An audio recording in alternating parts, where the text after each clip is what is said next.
Good afternoon, everybody. Scott Maybor here with your Medicare Missive from the iconic Chicago Bean.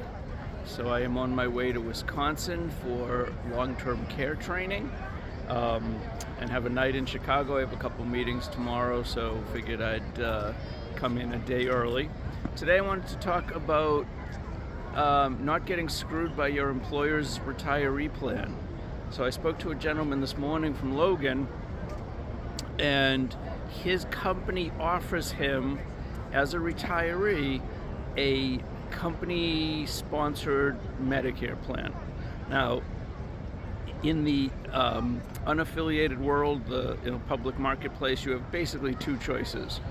You can go with a supplement, ballpark, it's $250 a month, no network, no co-pays, a $300 annual deductible.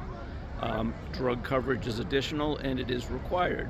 You can also have an Advantage plan. They run anywhere from $0 to a couple $100 a month, but usually at the lower end. They're usually $0 to $40 in most cases. They have co-pays, they have network, so that's the drawback. But it's a trade-off. His company, and he worked for a large consulting company, offered him and his wife, as a retiree from the company, a company-sponsored Medicare plan, except it's $1,200 a month, and it still requires a drug plan. So that's $1,200 not combined, a piece.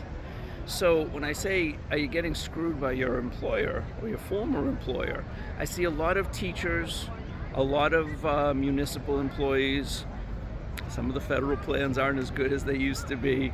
And the problem is, when you leave one of those plans, you can't get back to it. And that scares the heck out of people. They get very concerned that, I've worked for this community for 25 years as a cop, as a teacher. They're offering me a retiree plan.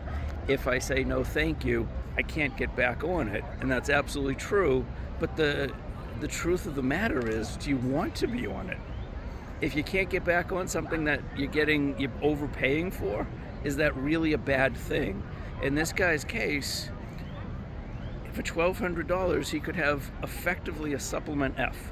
No co-pays, no network.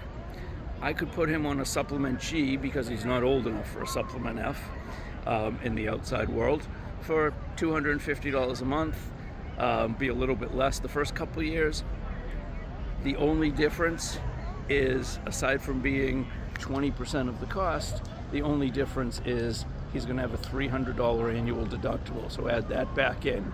So he could pay close to $15,000 a year for one policy that's sponsored by his former employer, or he can go to Medicare.gov and pick a plan, any plan, and it will be just as good for 20% of the cost. It doesn't make any sense.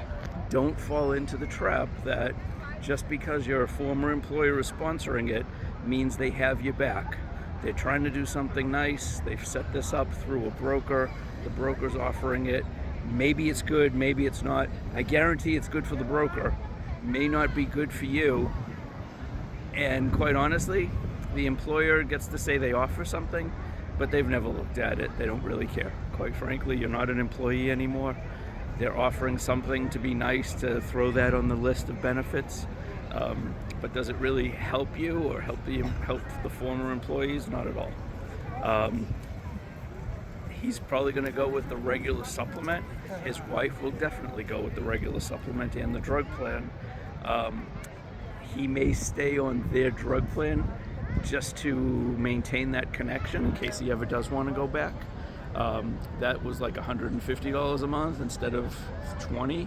So it's a lot less of a burden to carry it. I still said, why do you want to be on the plan? But keep that in mind. Just because your former employer is offering you a Medicare plan doesn't mean it's good. Doesn't mean you want it. It doesn't mean they're intentionally taking advantage of you, but doesn't mean they're giving you anything special either. Keep that in mind. Happy to do a comparison. That's exactly what I did for him. We compared what they're offering with what I can offer, and we'll go from there. Have a great day, everyone. Thank you very much for watching, and tell your friends, and have a great day.